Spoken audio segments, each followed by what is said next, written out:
What's up YouTube? My name is Qasim and I graduated college with $0 in debt, and today I want to show you how you can do the same thing. Let's get started. So I'm fascinated by why people are graduating with on average $38 to $1,000 in debt, and that on one level stresses me out, but two, there's no reason why that should be happening.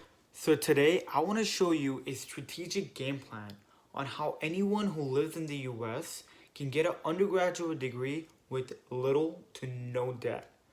This video is going to add value to anyone who's trying to go through college, regardless of how much financial aid you're already getting or how much money your parents make. Alright, so the first thing you got to do is choose a college that is in your state.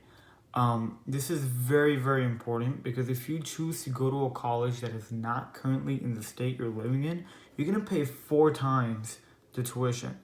I don't think that's a good idea. I do understand that some of you guys might want to go to a college somewhere away from home. You can still do that by going into a different city. You don't necessarily have to go to a different state. The second thing you got to do is share a room with your roommate.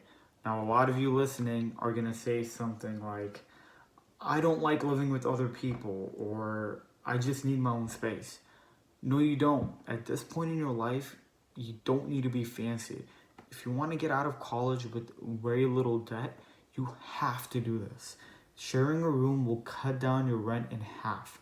It can be about $5,000 to $9,000 per year, or $20,000 to $36,000 in your entire college career, depending on where you live.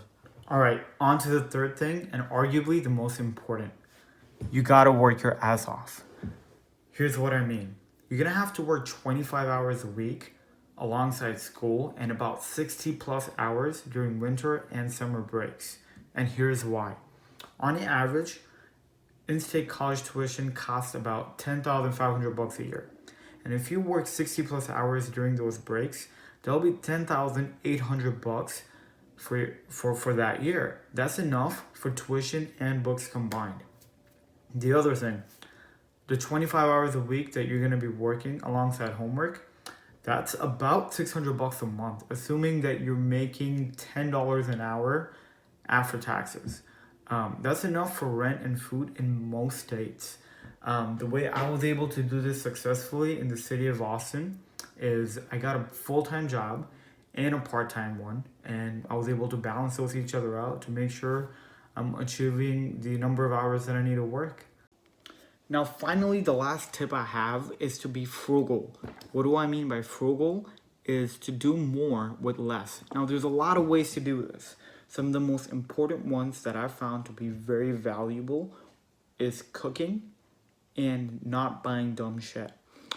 I found a way to cook cheap and healthy food in the most convenient way possible. So if you guys want to watch more videos on that, let me know, I can make some.